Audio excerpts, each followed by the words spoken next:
오늘 우리가 집중할 주제는 믿음으로 말씀을 듣는다 하는 것이 무엇인가 하는 내용입니다. 들음과 믿음은 별개가 아닙니다. 아무 것이나 들으면 되는 것이 아니라 참된 복음의 말씀을 주의하여 잘 듣는 것이 중요합니다. 로마서 10장 17절 같이 읽겠습니다. 시작. 그러므로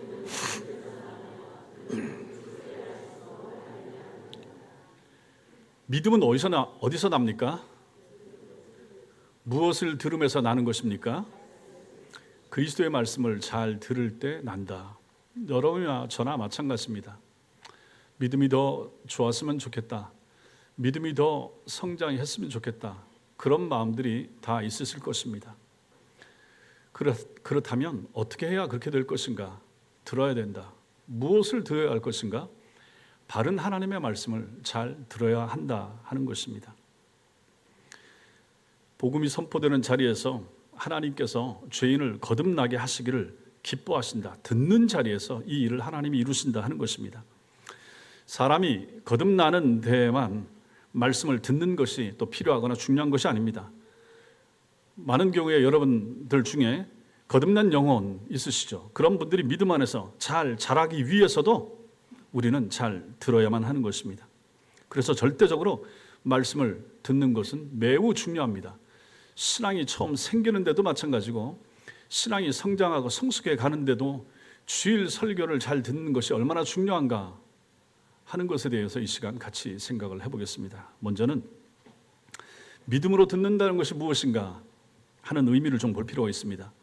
두 주 전에 히브리서 4장 말씀을 보았듯이 하나님의 말씀이 들려진다고 해도 거기에 믿음을 섞지 않으면 아무 유익이 없습니다.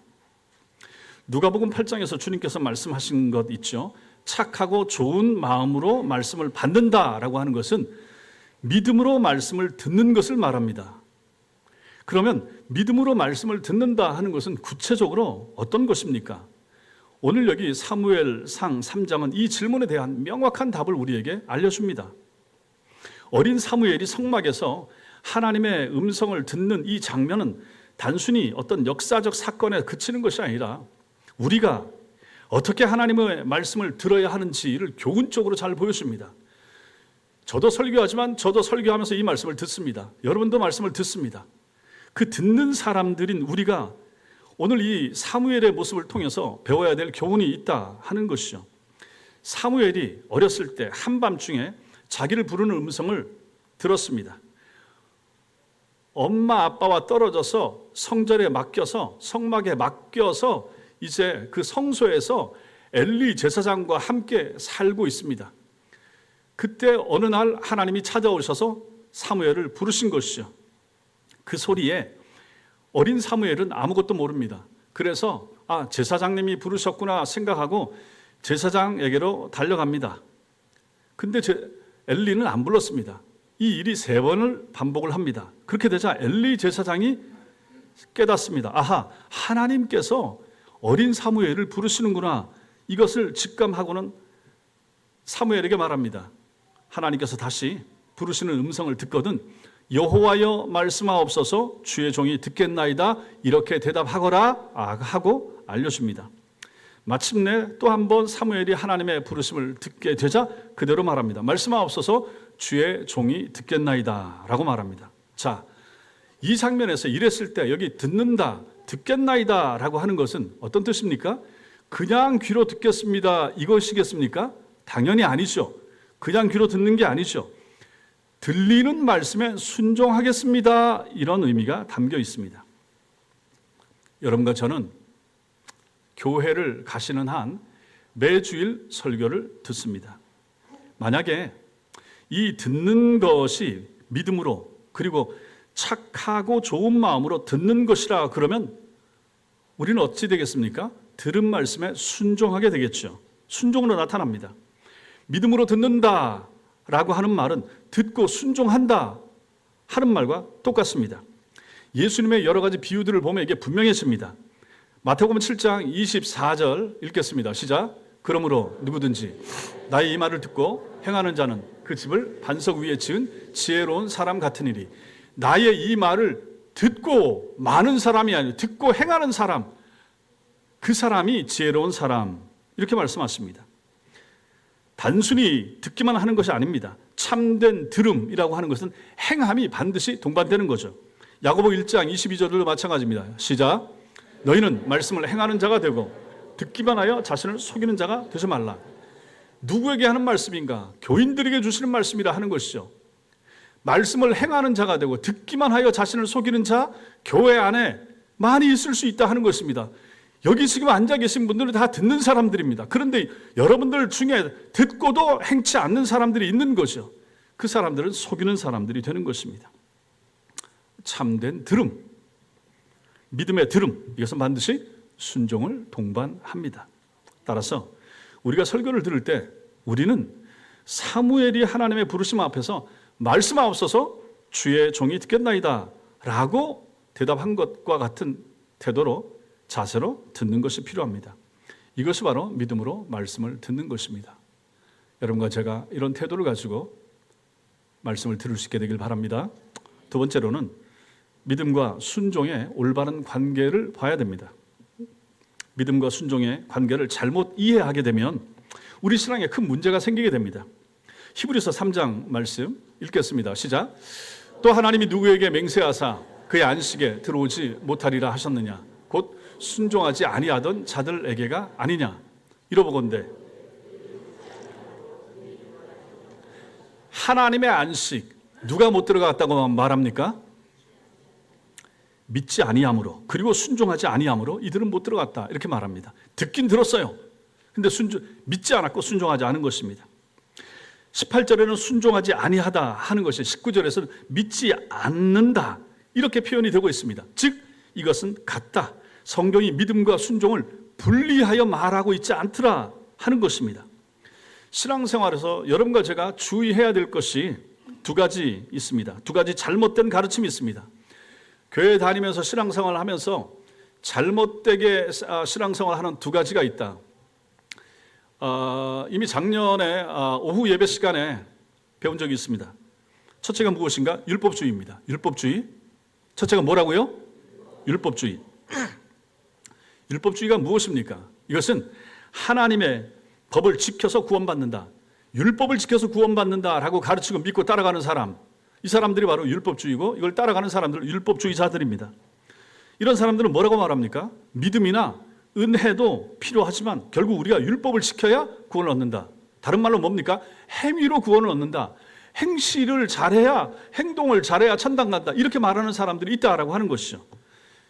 이것은 성경의 가르침하고 전혀 맞지 않습니다. 완전히 다릅니다. 성경은 처음부터 끝까지 우리의 구원이 뭐라고 말합니까? 그렇죠. 또 다른 말로 뭐라고 말합니까? 하나님의 은혜라고 하죠. 하나님의 은혜입니다. 행위가 아닌 거예요. 물론 구원받은 사람은 순종하면서 살아갑니다. 그런데 그 순종조차 하나님께서 우리 마음에 새롭고 심어준 마음에서 나오는 것이죠. 그러므로 그것도 은혜가 되는 것이죠. 빌립보서 2장 말씀이 이것을 우리에게 알려줍니다. 읽겠습니다. 시작. 그러므로 나의 사랑하는 자들아, 너희가 나 있을 때뿐 아니라 더욱 지금 나 없을 때에도 항상 복종하여 두렵고 떨림으로 너희 구원을 이루라. 너희 안에서 행하시는 이는 하나님이시니 자기의 기쁘신 뜻을 위하여 너희에게 소원을 두고 행하게 하시나니. 너희에게 소원을 두고 우리 마음속에 선한 소원, 기쁜 소원, 예수 잘 믿어야지, 신앙생활 잘해야지, 복음을 받아들여야지 하는 이 선한 소원을 누가 주시는가? 하나님이 주신다. 왜? 자기의 기쁘신 뜻을 위하여 여러분과 저를 구원하여 하나님 나라로 데리고 가시고자 하는 하나님의 뜻 가운데서 하나님께서 여러분과 저의 마음속에 선한 소원, 기쁜 소원, 기쁜 마음을 심어주시고 그 마음 가지고 섬기게 된다 하는 것입니다.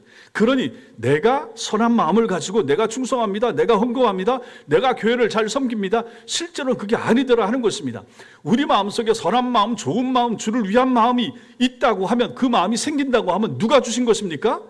하나님이 주신 거예요. 내가 일으킨 거, 내가 내 속에서 스스로 만들어낸 것이 아니더라 하는 것입니다. 이게 하나님의 은혜입니다.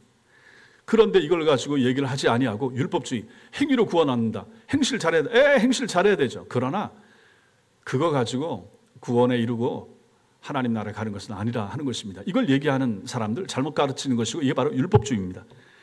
여기에 완전히 또 반대되는 가르침이 있습니다. 그게 무엇인가? 둘째, 율법 폐기론입니다. 율법은 필요 없다 말하죠. 이것은 뭡니까? 구원받은 사람 더 이상 구약의 율법, 특히 십계명, 도덕률 지킬 필요 없다. 그하고 상관없다. 무관하다. 어떻게 살아도 상관없다. 한 번 구원받은 거 절대로 잃어버리지 않는다. 무슨 짓을 해도 지옥 안 간다. 이렇게 가르치는 사람들이 있다는 것입니다. 이런 사람들은 신자의 행위, 심지어 무슨 큰 죄를 지어도 구원에는 전혀 문제가 없다. 이렇게 가르치는 사람들, 이 사람들이 바로 율법 폐기론자들입니다. 이것도 잘못된 것입니다. 진정한 그리스도인은 하나님의 기쁘신 뜻을 알고 그대로 살고 싶어하는 마음을 가지게 됩니다. 여러분과 제가 마찬가지입니다. 좋은 아들, 딸은 누굽니까? 부모님 마음을 살피고 부모님이 원하시고 기뻐하신 뜻대로 행동하고 싶어하는 아들과 딸 아니겠습니까? 마찬가지인 거죠. 우리가 하나님 앞에서 그런 태도, 마음의 자세가 하나님을 사랑하게 되면 일어날 수밖에 없다 하는 것이죠. 갈라디아서 5장 말씀에서 바울이 말합니다. 읽겠습니다. 시작. 형제들아, 너희가 자유를 위하여 부르심을 입었으나 그러나 그 자유로 육체의 기회를 삼지 말고 오직 사랑으로 서로 종 노릇하라. 여러분과 제가 은혜를 받았습니다. 복음 안에서 새롭게 됐습니다. 완전한 자유인이 됐습니다. 그런데 사랑으로 서로 종 노릇하라. 어디서? 가정에서. 어디서? 교회에서. 우린 자유민이 지금 같은 시대에 누가 우리를 속박하겠습니까? 그런데 사랑 안에서 서로 종 노릇하라. 종 아닌데 종처럼 행동하라 하는 것입니다. 교회 안에서 성도와 성도 사이에, 가정에서 남편과 아내 사이에, 부모 자식 사이에도 이러한 섬김이 필요하다. 이 얘기를 하는 거죠. 율법하고 전혀 상관이 없는 그러한 가르침을 우리에게 알려주는 것이죠. 신자는 누굽니까? 사랑의 법에 매인 사람들입니다. 사랑 때문에, 사랑하기 때문에 하나님을 사랑하고 이웃을 사랑하는 것을 몸으로 드러내는 것입니다.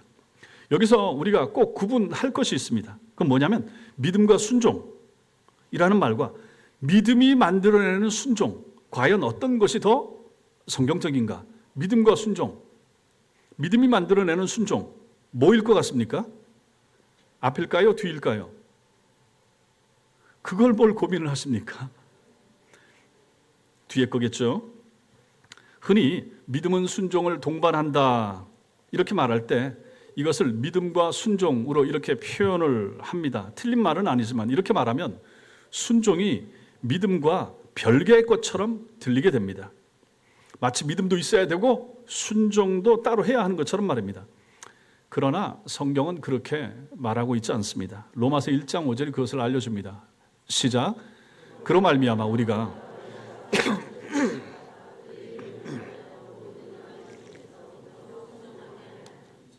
저 뒤에 보면 뭐가 나옵니까? 맨 밑에 믿어 순종하게 하나니, 저걸 보면 믿음과 순종은 절대로 별개일 수가 없다 하는 것을 보게 되는 거죠. 이것을 직역하면 믿음의 순종이 됩니다. 믿음의 순종, 믿어 순종하게 하나니, 믿음과 순종이 별개가 아니고 믿어 순종하게 된다. 믿음의 순종, 이것을 가지고 영어 성경들이 이렇게 표현을 합니다. 믿음의 순종, the obedience of faith, 믿음으로부터 나오는 순종, the obedience that comes from faith, 이렇게 말합니다. 믿음으로부터 순종이 나오는 거예요. 믿음의 순종, 믿음과 순종이 별개가 아니라 하는 것입니다. 참된 믿음이 있느냐? 그러면 순종은 저절로 나올 수밖에 없다 하는 것을 알려주시는 것이죠. 성경은 그래서 믿음과 순종보다는 믿음이 자연스럽게 만들어내는 순종을 가리키고 있습니다. 진짜 믿음은 반드시 순종을 낳는 것입니다. 마치 좋은 나무가 좋은 열매를 맺는 것처럼 참된 신자, 좋은 성도는 선한 행동, 좋은 순종, 교회의 덕이 되는 행동을 할 수밖에 없는 것입니다. 참 신자들은 그렇습니다. 반대로 말하면 어떻게 됩니까? 참 신자가 아니면, 바른 믿음을 갖지 않으면 어떻게 되겠습니까? 악한 열매, 잘못된 그릇된 행동들이 나오게 된다 하는 것입니다. 그러니 이것이 얼마나 중요한가. 세 번째로, 말씀 듣기를 방해하는 요소가 있을 수 있습니다. 여러분과 저는 말씀을 듣는데, 우리가 말씀 듣는데 방해하는 요소가 있습니다. 그렇게 많은 말씀을 듣죠. 설교를 얼마나 많이 듣습니까? 그럼에도 불구하고 순종에 이르지 못하는 경우가 있습니다. 왜 그런가? 두 가지 이유가 있을 수 있다. 첫째, 말씀의 권위를 인정하지 않기 때문입니다. 하나님 말씀의 권위를 인정하지 않으면 순종 안 하겠죠. 예레미야 22장 21절 읽겠습니다. 시작. 내가 평안할 때 내가 내게 말하였으나 내 말이 나는 듣지 아니하리라 하였나니 내가 어려서부터 내 목소리를 청종하지 아니함이 내 습관이라. 말씀을 계속 띄워 놓으시고, 이 말씀은 유대 말기의 여호야김 왕에게 하나님이 주신 말씀입니다. 여호야김의 아버지가 아주 경건한 왕 요시야였습니다. 요시야 왕의 아들인 여호야김이 11년 동안 통치를 했는데 이 사람은 옳은 왕, 좋은 왕이 아니었습니다. 선지자 예레미야를 몹시 핍박을 했습니다. 그리고 하나님의 말씀이 적힌 두루마리를 가지고 와서 찢어서 불에다 하나하나 태웠던 사람이 바로 이 사람입니다. 아주 불경한 왕입니다. 우리가 지금 읽은 저 말씀은 하나님께서 이 불경한 사람 여호야김에게 하시는 하나님의 말씀이고 하나님의 진단이 이렇다라고 하는 것입니다. 네가 왜 이렇게 됐느냐, 이렇게 말씀하시는 거예요. 그가 경건한 정말로 좋은 아버지 요시야를 두었지만은 어려서부터 그렇기 때문에 그 아버지로부터 하나님의 말씀 잘 들었을 것입니다. 요시야 왕이 얼마나 좋은 왕입니까? 자기 아들들에게 얼마나 하나님의 말씀을 잘 전하고 가르쳤겠습니까? 그게 바로 저기 있죠. 네가 평안할 때에 내가 내게 말하였으나, 네가 어렸을 때, 네가 평안할 때 네 아버지 밑에서 너 아버지를 통해서 내가 너에게 말을 하였다, 이렇게 말합니다. 근데 그때 어떻게 합니까? 내 말이, 여호야김이 나는 듣지 아니하리라, 어렸을 때부터 나는 듣지 아니하리라 하였나니 내가 어려서부터 내 목소리를 청종하지 아니하니 내 습관이라, 이렇게 말합니다. 보십시오. 하나님이 말씀하시는데 아버지를 통해서, 어머니를 통해서 말씀하시는 거예요. 교회에서 교사를 통하여, 구역장을 통하여, 목사를 통하여 여러분들이 들어야 될 말씀을 해주시는 거예요. 하나님이 하늘에서 직접 음성으로 말씀하시지 않습니다. 하나님의 교회 안에 세움받은 하나님의 일꾼들을 통하여 말씀하시는 거예요. 그런데 어떻게 합니까? 어려서부터 내 목소리를 청중하지 아니함이, 어렸을 때부터 아버지를 통해서 주시는 하나님 나 여호와의 목소리를 듣지 아니했다, 듣고 순종하지 아니했다, 청종하지 않았는데 이것이 무엇인가? 너의 습관이다. 어렸을 때부터 습관이다. 하나님의 말씀의 권위를 인정하지 않는 것이 어렸을 때부터 습관이 되고 버릇이 됐다 하는 것입니다. 3살 버릇이 80까지 가는 거예요. 어렸을 때 말씀 듣기 싫어하고 안 듣더니 40대도 안 듣고 80이 돼도 안 듣더라 하는 말씀을 하나님께서 하시는 것입니다. 그래서 여호야김 왕은 하나님 앞에 버림받고 심판받고 망해갔던 것이죠. 그 좋은 아버지 밑에서 그 좋은 아버지의 가르침을 안 듣고 순종하지 않다가 망해갔다라고 하는 것입니다. 말씀을 내리시고, 우리가 사는 시대는 권위를 싫어하는 시대가 됐습니다. 권위자들이 권위를 잃어버렸고, 그래서 권위가 없어진 시대가 됐습니다. 권위에 연결된 기존의 모든 가치 질서가 무너져 내리고 있습니다. 오늘날 부모의 권위가 얼마나 있는가, 집집마다 다르겠지만 자녀들이 부모의 말을 잘 안 들으려고 합니다. 순종 안 합니다. 머리가 크면서 대들면서 어머니 아버지에게 그러면서 자기가 컸노라, 자기가 나도 이제 어른이 됐습니다, 나도 이제 내 판단 내가 합니다 라고 하면서 순종 안 하죠. 그러면서 점차 부모의 권위가 없어지게 됩니다. 선생님의 권위 말할 필요도 없죠. 오늘날 교권, 오늘날 학교 강단, 학생들이 선생님으로 대접을 안 하죠. 지금 같은 시대에 군사무일체, 누가 그걸 얘기를 합니까? 지도자의 권위도 마찬가지고, 세움받은 지도자는 인정을 해줘야 됩니다. 누가 됐든지 마찬가지입니다. 내가 지지하지 않았던 대통령도 세워졌으면 우리 참신자들은 하나님이 세우셨다 인정해야 됩니다. 욕하지 말고 잘할 수 있도록, 누구라도 마찬가지입니다. 반대 지정에 있는 사람이라도 마찬가지입니다. 앞으로도 마찬가지입니다. 정권이 바뀌고 또 다른 사람이 세워져도 마찬가지입니다. 그 지도자는 하나님이 세운 것입니다. 인정해야 되는 것이죠. 목사의 권위도 다 무너지고 있습니다. 교회 안에서, 교인들 사이에도 목회자의 권위 옛날만큼 되지도 않았죠.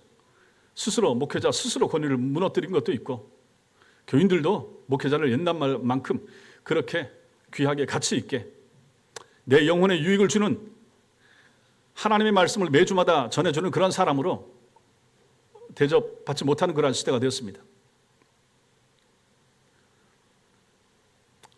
예배를 마치고 나면 제가 뒤에 가서 인사를 합니다. 인사를 하시고 저랑 인사를 하시고 눈 한번 맞추고 가시는 것이 좋습니다. 그게 예의입니다. 그냥 가셔도 무방할 수 있지만 그래도 인사하시고 이 귀중한 예배 시간에 저에게 제 영혼에 유익하고 도움이 될 수 있는 말씀 전해주신 그 수고에 대해서 감사합니다. 그게 뭐 돈이 듭니까? 예의죠. 하나님 앞에서 마찬가지고 교회에서도 마찬가지고 교회 리더십에 대하여 장로님들에 대해서도 마찬가지고 교회 안수집사님들 수고하시는 권사님들에 대하여 교사들에 대하여 구역장들에 대하여 그분들의 수고와 노고 더 많은 희생 섬김 인정해 줘야죠. 세상과 다릅니다. 교회에서의 그러한 직무, 직분에 대한 인정, 하나님 앞에서 하나님의 교회에서 감당하는 역할들이기 때문에 인정이 필요하고 그 권위를 세우는 것이 필요하다. 그것을 세우는 것이 교회를 세우는 것이고 그분을 높이는 것이 나와 우리 교회가 높아지는 것이고 하나님이 원하시고 기뻐하시는 일이기 때문에 그렇게 하는 것이 옳다라고 하는 것입니다. 성도 여러분, 신앙생활을 잘 배우십시오. 제대로 배우십시오. 내 마음대로 각기 좋은 대로 살면 사사시대가 되는 것입니다. 다 신앙생활 각기 하셨잖아요. 다 생각이 있잖아요. 세상 살던 모습 있잖아요. 그거 가지고 교회 오셨잖아요. 그럼에도 불구하고 이 교회가 하고자 하는 방침, 이 교회가 나아가는 그러한 길 크게 틀리지 않으면 성경에서 벗어나지 않고 고신 장로교 헌법에서 어긋나지 않으면 순종하면서 따라가면 유익합니다. 하나님이 기뻐하십니다. 우리 교회는 반듯한 교회를 추구합니다. 좋은 교회 되고자 애를 씁니다. 말씀과 교단 헌법에 충실하려고 하는 교회입니다. 그런 권위가 필요하다 하는 것입니다. 오늘날 어떤 권위를 좀 내세우려고 하면 꼰대라고 말하면서 우습게 여기고 멸시하고 그런 시대가 됐죠. 이런 시대에 우리가 하나님의 권위를 인정하고 그 말씀의 권위 아래로 살아간다 하는 것이 이게 쉽겠습니까? 쉽지 않다 하는 것이죠. 더구나 우리 자녀들에게 하나님의 말씀의 권위를 가르친다라고 하는 것이 얼마나 더 어렵겠는가. 주일학교에서 아이들에게 유치부에서 초등부에서 중등부에서 이 말씀은 하나님의 말씀이야. 이 말씀은 네 인생의 나침반이야. 네 인생의 길이야. 이 말씀만 붙잡으면 넌 살아. 승리할 거야. 라고 가르쳐야 되는데 그 아이들이 그것을 얼마나 받아들일 것인가. 교사들이 먼저 그러한 하나님 말씀에 대한 권위를 신뢰하고 믿고 확신하고 가르쳐야 되지 않겠습니까? 제가 그런 확신이 없으면 저는 여기서 지금 사기치고 있는 거죠. 교사들도 마찬가지로 하는 것입니다. 우리 모두가 다 마찬가지입니다. 권위가 붕괴된 시대에 신앙이 붕괴되지 않는다. 오히려 그게 더 이상한 거 아니겠습니까? 기독교는 말씀 위에 세워진 종교예요. 다른 거 위에 근거를 두지 않습니다. 건물 위에 무슨 다른 체제 위에 시스템 위에 두지 않습니다. 말씀 위에 참된 기독교, 참된 교회는 교회를 세우고자 하는 것입니다. 여호야김 왕을 보십시오. 수없이 말씀을 들었지만 어려서부터 하나님의 말씀의 권위를 인정하지 않는 것이 몸에 밴 거예요. 습관이 된 거예요. 아버지도 우습게 여기고 말씀도 우습게 여기고 그 인생이 어떻게 되겠습니까? 마귀 소나기에 놀다가 인생이 우습게 마치게 되더라 하는 것입니다. 예레미야 7장 보면 하나님의 말씀의 권위를 인정하지 않는 것이 그 시대 여호야김 왕 한 사람의 문제가 아니라 이스라엘 전체 공동체가 그렇더라 하는 것을 보여줍니다. 예레미야 7장 말씀 읽겠습니다. 시작. 사실은 내가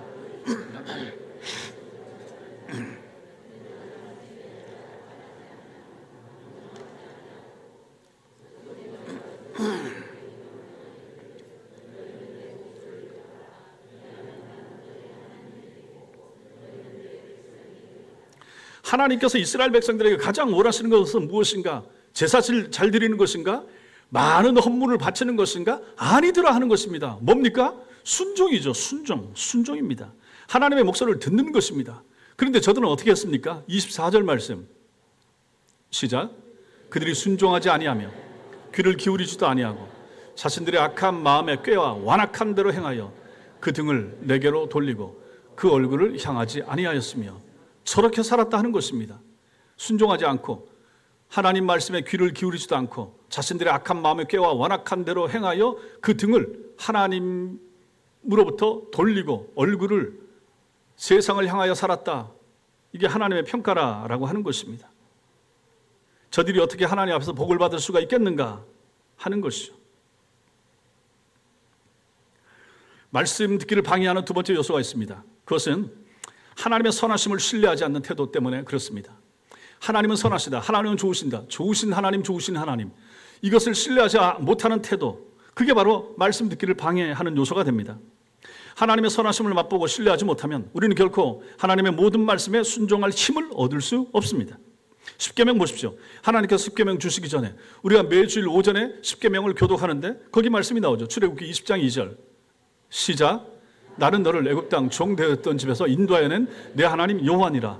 십계명 말씀을 주기 전에 하나님께서 내가 어떤 존재인지를 먼저 밝히는 거예요. 나는 너를 애굽 땅 종되었던 집에서 인도하여 낸 하나님. 끄집어내가지고 11개월 이끌어서 시내 산 아래쪽에 앉혀놓고 모세를 불러서 십계명 말씀을 받아서 전해주면서 하시는 처음 말씀이 저렇게 되는 거죠. 이 모세가 40일 만에 받아서 돌판을 받아서 내려왔는데 이 돌판을 허락하신 그 하나님이 누구신지를 먼저 얘기를 하고 시작하는 거예요. 나는 너를 애굽 땅 종되었던 집에서 인도하여 낸 여호와라. 그러니 너는 내 말을 들어야 된다. 이렇게 말씀하시는 것이죠. 종되었다가 지금 자유민이 되었지. 근데 내가 이 말씀을 주는데 나는 너희를 사랑하고 너희를 이끌어내고 너희를 아끼는 여호와야. 자기 자신을 먼저 얘기를 하고 그 다음에 말씀을 주고 계시는 것이죠. 명령 주시기 전에 먼저 하나님께서는 당신이 베푸신 구원의 은혜, 구원의 은총을 먼저 알려주시는 것입니다. 왜 그렇게 하십니까? 하나님의 백성이 하나님께서 베풀어 주신 은혜를 기억하고 감격하지 않으면 모든 계명에 순종할 힘을 얻을 수가 없고 또 순종한다고 해도 믿음의 순종이 될 수 없기 때문에 그런 것입니다. 교회를 섬기고 일 맡아서 서리집사 감당하고 찬양대 감당하고 하는 것도 마찬가지입니다. 은혜의 감격 가운데 그 일을 해야 되는 거죠. 그러나 은혜의 감격과 기쁨이 없으면 교회 일도 버겁습니다. 하기 싫어집니다. 기쁨과 즐거움이 원천이 되지 않으면 교회 일 하는 것도 버거워지는 거죠. 그러면 참된 마음으로 즐거운 마음으로 충성하고 섬길 수가 없게 된다 하는 것입니다. 하나님의 모든 명령은 언제나 이러한 하나님의 자비하신 약속을 전제로 합니다. 십계명이 그것을 우리에게 잘 보여주는 것이죠. 십계명은 모두 10개의 약속을 전제로 하고 있죠. 따라서 우리는 언제나 하나님의 명령을 대할 때 선하신 하나님이 나한테 주시는 약속이구나. 하나님이 나를 아끼셔서 내게 필요하셔서 내게 주시는 명령이구나. 이렇게 생각하고 받으셔야 된다 하는 것입니다. 십계명도 마찬가지인 거죠. 나를 힘들게 하려고 어렵게 하려고 일요일 날 어디 못 가게 하려고 하나님 앞에 바치게 하려고 이런 마음 가지고 말씀을 듣거나 배우셔서는 안 된다 하는 것입니다.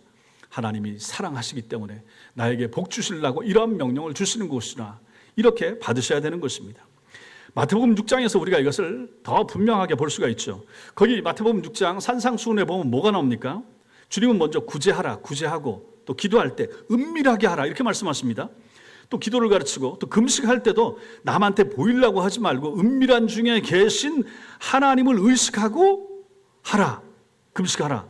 보물을 하늘에 쌓아두라 하시면서 세상 물질로 염려하지 말라 이렇게 말씀하시고 결론적으로 하나님의 나라와 그의 의를 구하라, 우선적으로 추구하는 삶을 살라라고 하시면서 하나님께서 계속해서 약속을 이어가십니다. 의식주 문제 내가 다 해결해 주겠다, 걱정하지 마라 이렇게 말씀하십니다. 그럼 성도 여러분 생각해 보십시오. 어떻게 우리는 모든 일을 사람에게 보이지 않게 하면서 할 수 있겠습니까? 오직 은밀한 중에 계신 하나님만 보세요라고 하면서 어떻게 그렇게 할 수 있겠습니까? 어떻게 우리는 재물을 하나님의 나라를 위해서 사용함으로써 하늘에 쌓아두는 삶을 살 수가 있겠습니까? 어떻게 우리가 물질 때문에 염려하지 않고 살 수가 있겠습니까? 어떻게 우리가 우리 자신을 위하여 구하지 않고 하나님 나라와 그 뜻을 먼저 구하는 사람이 될 수가 있겠습니까? 여기에는 주님께서 두 번이나 확정적으로 말씀해 주신 그러한 명제가 있습니다. 그 뭡니까? 마태복음 6장 8절입니다. 읽겠습니다. 시작. 그러므로 그들을 본받지 말라.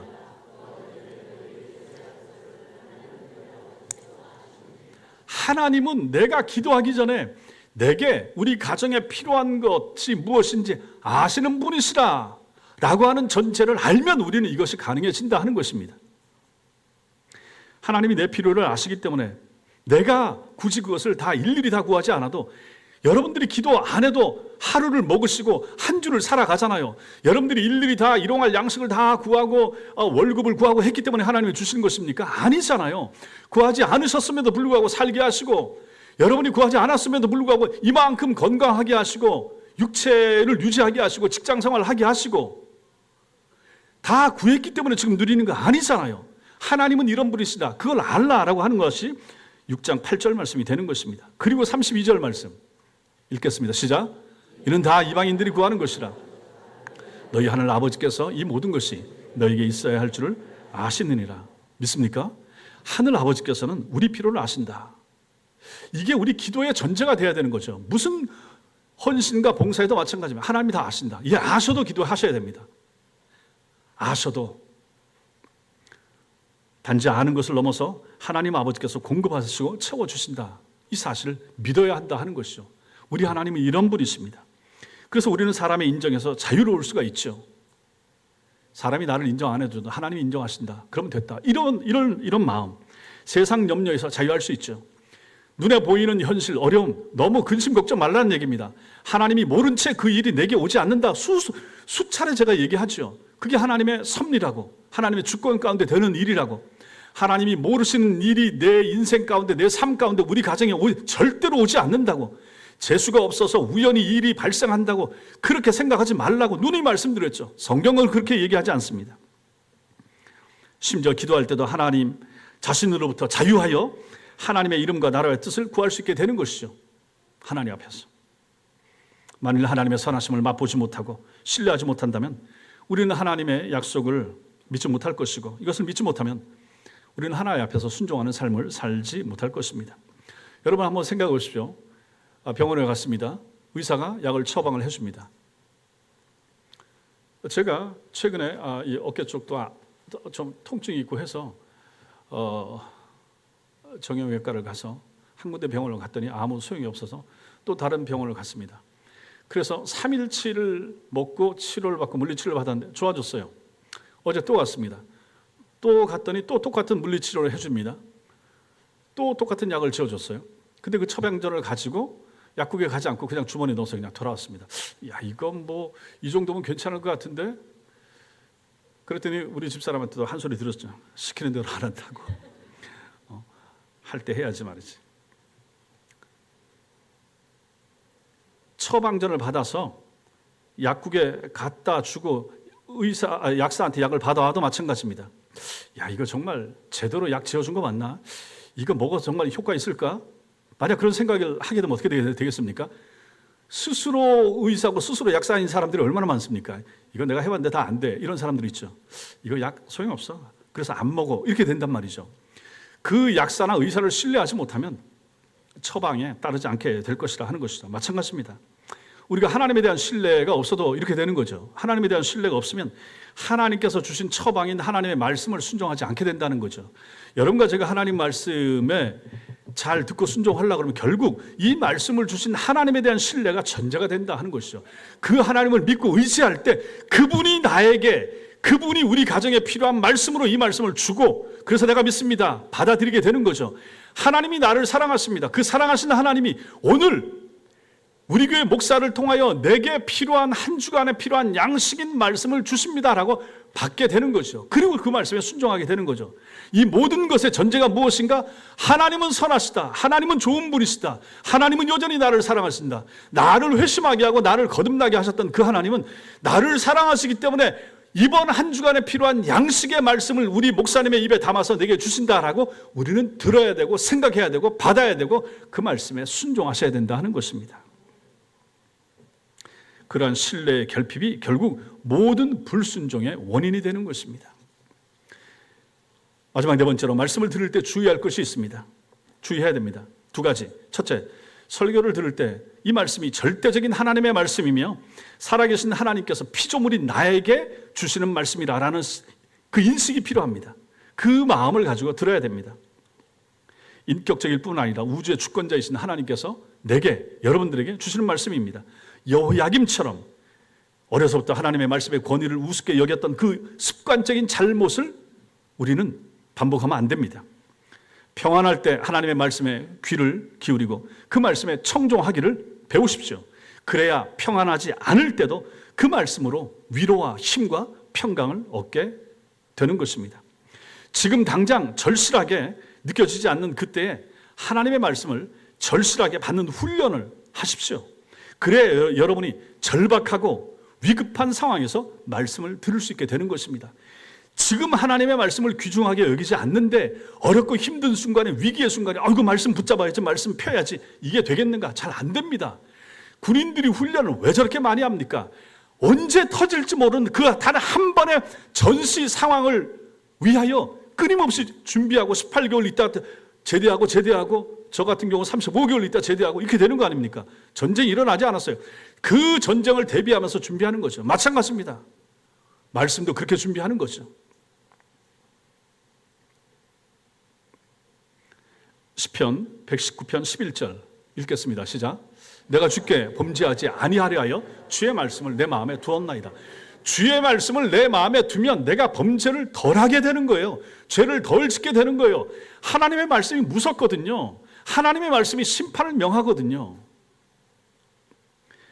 이사야 66장 2절 시작.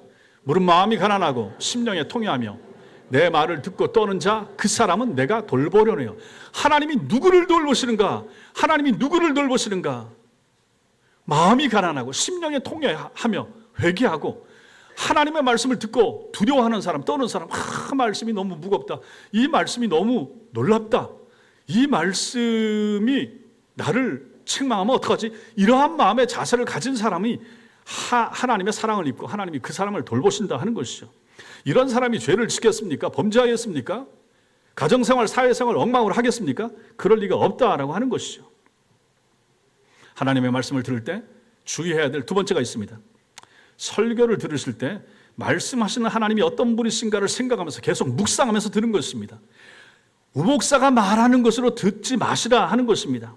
종종 설교자는 설교 말씀을 듣는 하나님의 백성과 그들에게 말씀하시는 하나님 사이에서 설교자가 방해자가 될 수가 있습니다.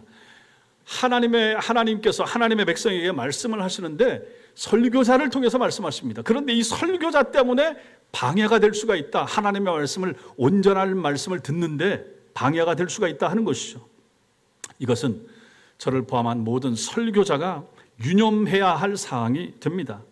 설교자는 비켜서야 됩니다.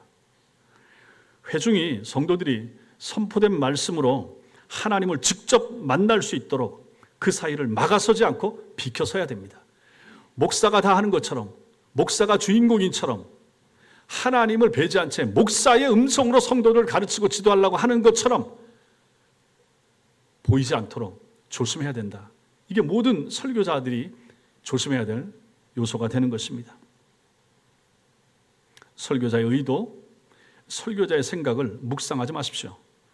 설교자 자신에게 집중하지도 마십시오. 성도 여러분, 저한테도 집중하지 마시고 어느 설교자 설교 잘하더라, 유튜브에 누가 타고, 그거 크게 도움이 안 됩니다.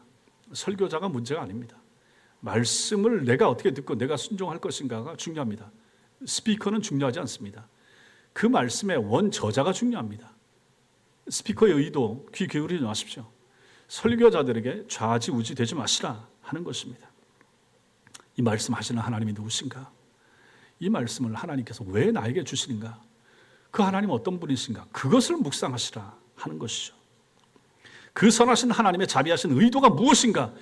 왜 하나님께서 오늘은 나에게 우목사를 통하여 이 말씀을 주시는가? 거기에 집중하시라 하는 것입니다. 이사야 34장 8절 시작. 너희는 여호와의 선하심을 맛보아 알지어다. 그에게 피하는 자는 복이 있도다. 하나님께 피하셔야 됩니다. 그분에게 피하는 사람이 복이 있습니다. 로마서 8장 32절 시작. 자기 악기들을 아끼지 아니하시고